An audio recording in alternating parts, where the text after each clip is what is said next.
Welcome বন্ধুরা my channel. আমি আবারও চলে এসলাম সাফিনা পার্কের 3 নাম্বার পর্ব নিয়ে।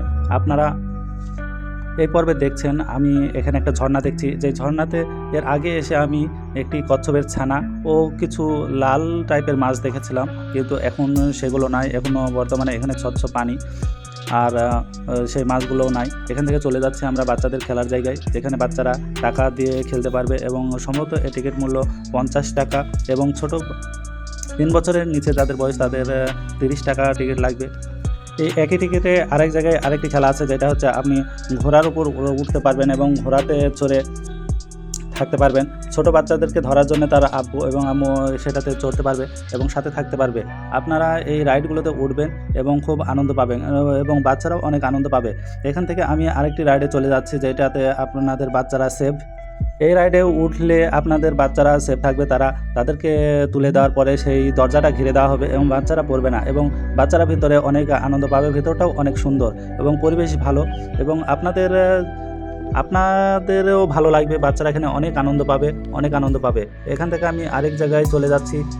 এবার যেখানে যাচ্ছি সেটা হচ্ছে রোলার ট্রেন, যেটাতে টিকিট মূল্য 50 টাকা। এখানে ছেলে ও ছেলের পিতা মাতা উভয় উঠতে পারবে এবং যারা কাপল যাবে তারাও উঠতে পারবে। অনেক সুন্দর একটা জায়গা, কিন্তু আমার মনে হয় এখানে উঠলে একটু সাহসের প্রয়োজন বা একটু বুকে দম থাকা প্রয়োজন। অতিরিক্ত জোরে চলে আর অস্বাভাবিকভাবে ঝাঁকাঝাঁকি করে। আপনারা এজন্য এটাতে ওঠার জন্য একটু সাবধানে উঠবেন। যাদের হাড় দুর্বল তারা না ওঠাই ভালো আমার মতে। আপনারা চাইলে উঠতে পারেন। জায়গাটা অনেক সুন্দর এবং অনেক গতিতে এই রাইডটি ঘুরে আপনারা খুব ভালো এনজয় ও মজা করতে পারবেন এখানে। বন্ধুরা, আমার পর্ব বেশি করার কারণ আমি যদি এক জায়গায় করতাম প্রায় 60 মিনিটের মতো হয়ে যেত।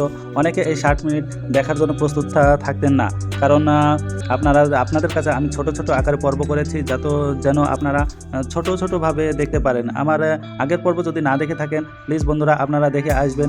সেই পর্বগুলোও খুব খারাপ ছিল না, আপনারা অবশ্যই দেখবেন।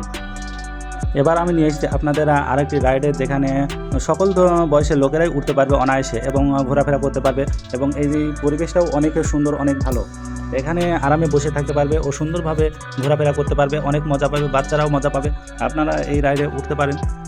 এটা আপনাদের উত্তর পূর্ব দিকে একেবারে এই রাইডটা আছে, ট্রেন একবারে শেষের দিকে, যেখানে অনেক ছেলেমেয়েরা ঘোরাঘুরি করে এবং অনেক ফাঁকা জায়গা আছে যেখানে বসে থেকে খাওয়া দাওয়া এবং ঘোরাফেরা এবং আরও অনায়াসে এখানে বাচ্চাদের ছোটাছুটি করে খেলারও জায়গা আছে এবং কেউ যদি মনে করে আমরা ক্রিকেট খেলবো সেই জায়গাটাও এখানে পাবেন। আমি এখন আপনাদের সেই জায়গাটা দেখাবো, যেখানে আপনারা ক্রিকেট খেলতে পারবেন। চাইলে ফুটবল বাড়ি থেকে এনে ফুটবল খেলতে পারবেন, অথবা পাশের কোনো দোকান থেকে ফুটবল কিনেও এখানে খেলতে পারবেন। এই দেখুন অনেক বড় জায়গা এখানে ঘোরাঘুরি এবং যেই প্লেয়ার আছে, যেই বড় মানে পার্কের যে সাইডটা আছে ওর ধার দিয়ে রাস্তা করা আছে এবং সুপারি বাগান আছে। আপনারা চাইলে এখানে অনায়াসে যদি মন ভালো করতে চান তাহলে খেলাধুলা করতে পারবেন, ঘোরাফেরা করতে পারবেন অনায়াসে। এই পরিবেশটাও ভালো, সেখানে আপনারা বসে খাওয়া দাওয়াও করতে পারবেন আলহামদুলিল্লাহ। আমি এখন নিয়ে যাব আপনাদের প্রথম পর্বে, যে আমি বলেছিলাম যে এই পার্কেরই আরেক সাইডে যেই কসমেটিক্স এবং খেলনার দোকান ও বিভিন্ন দোকান আছে, ভ্যারাইটি দোকান, সেই দোকানের কথা বলেছিলাম। এটাই সেই জায়গা। এটা আপনার উত্তর পূর্ব কর্নারে একবার অবস্থিত। এখানেও আপনারা যাবতীয় সব কিছু পাবেন। এটা আপনার